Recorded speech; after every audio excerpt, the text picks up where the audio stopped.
Subscribe to our YouTube channel and press the bell icon to never miss any update from Samco. After a heavy shower of IPOs, another much awaited IPO will hit the market next week, and that IPO is Glenmark Life Sciences.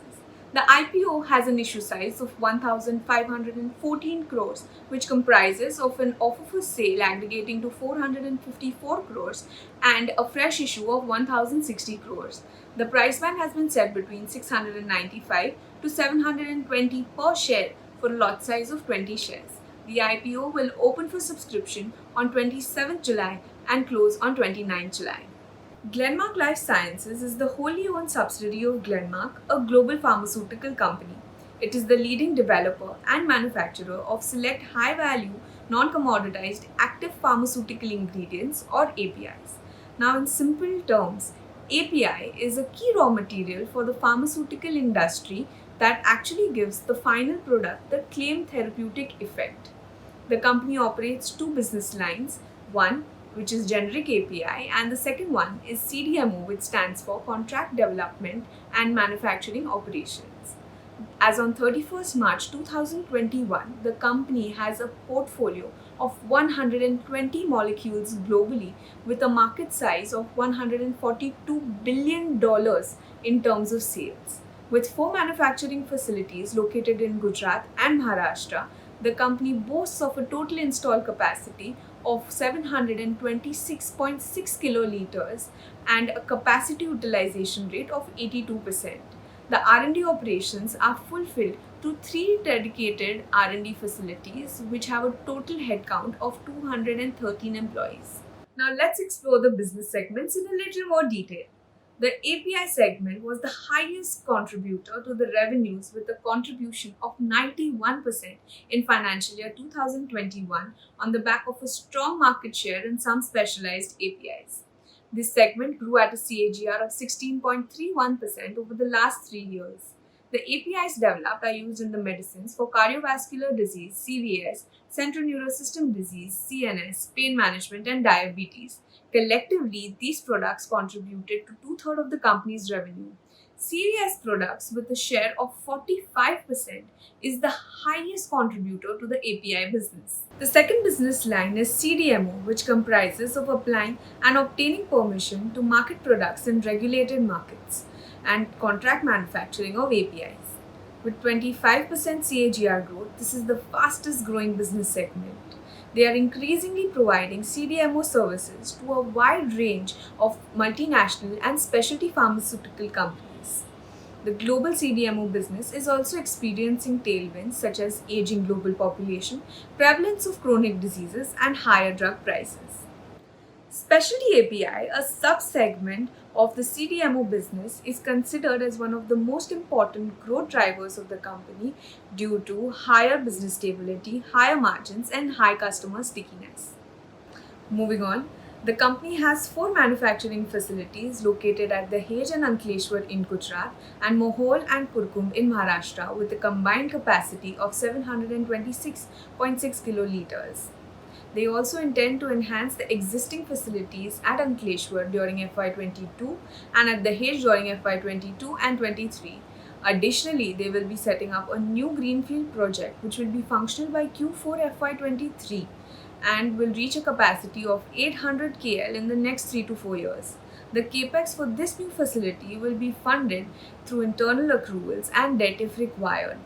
They also plan to invest in backward integration of key starting level materials to become more self-reliant, which will not only help in preserving margins but also in timely manufacture and delivery of APIs to the customers.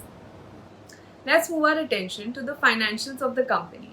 Over the past 3 years, revenue has grown at a CAGR of 45.8%.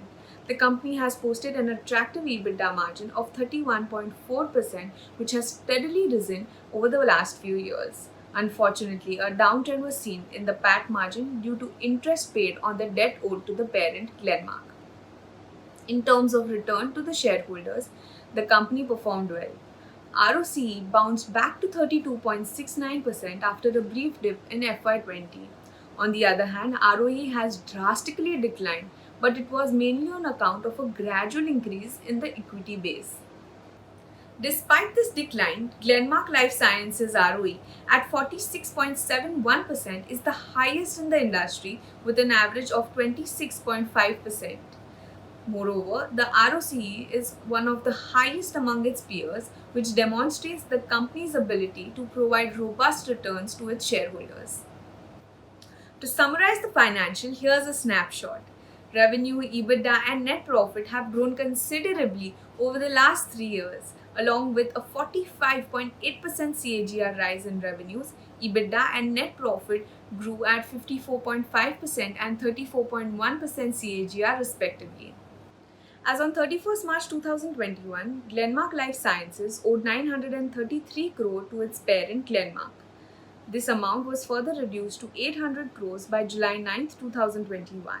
The company plans on using the IPO proceeds worth 800 crores to completely pay off this debt, which would ensure lower interest costs in the future. The company has also drastically improved its cash conversion cycle to 177 days. Even the net worth has seen a drastic 9 times jump from 2019 to 2021. Let's look at the strengths of the company. Number 1. It has leadership in select high-value non-commoditized APIs in chronic therapeutic areas. Number 2. The company has established strong relationships with leading global generic pharmaceutical companies. Customers include 16 of the 20 largest generic companies globally. Approximately 69% repeat customers have engaged with the company each year since 2019. Number 3. Two-thirds of the revenue is derived from regulated markets. The company has made its presence felt in major markets such as the United States, Europe, Japan, Russia, etc. Number 4. Backward integration of raw materials, optimizing existing processes, economies of scales, yield improvement, and reduction in process time cycles have helped the company in reducing costs. Number 5. As seen earlier, the company demonstrates a strong financial profile with healthy profitability. However, the company does have a few risks. Number 1. Their top 5 customers contribute 54% of the revenue, which gives them great bargaining power. Margins could be impacted. The loss of any major customer could adversely impact the top line. Number 2. Product concentration. A significant amount of revenue is derived from a few key products. Increased competition, pricing pressures, fluctuation in demand and supply of products, breakthrough in development of an alternative drug could trigger a decline in the earning capability. Number 3. 40% of the company's raw materials are sourced from China. Any geopolitical tensions could hamper production. On the upside, however, the dependence on China has gradually reduced over the last few years. Number 4.